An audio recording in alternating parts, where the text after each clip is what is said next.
Onse Hemelse Vader, ewige God, in U en deur U en tot U is alle dinge. En daarom is dit tot U dat ek vandag my hart verhef. Ek bid dat U al U kinders oor die hele aarde sal saambind in eenheid en vrede.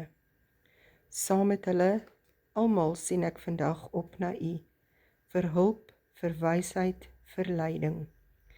Laat toe dat ek U vind, en as ek U vind, laat my U lief hê, en as ek U lief het, leer my om U te dien. Want in diens aan U lê ons enigste ware vryheid. Ag Here, hou my nederig, help my om teen die gees van die tyd in te gaan en volgens U waardes te leef. O Here, ek doen my bes in alles wat ek aanpak, maar mag ek nooit die soort sukses ervaar wat sal maak dat ek voluit op my eie vermoë sal begin vertrou nie. Maak my nugter genoeg om te weet, sonder U kan ek werklik niks doen nie. Dankie vir vreugde wanneer ek 'n taak suksesvol kon afhandel, maar weerhou my van hoogmoed oor my prestasie. Mag die lof van mense nooit 'n vals sin van belangrikheid by my wek nie.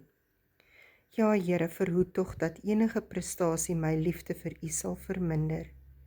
Hou my nederig en laat my altyd onthou dat alles wat ek het en is, te danke is aan U eindelose goedheid en gawes. Here, ek vra weer vanaand vir die sterkte van karakter om in alles eerstens U wil te soek en nie prioriteit te gee nie aan die stemme van die wêreld nie. Dit vra ek in die naam van U Seun Jesus Christus, die Here, onse God. Mag julle almal 'n geseënde week hê.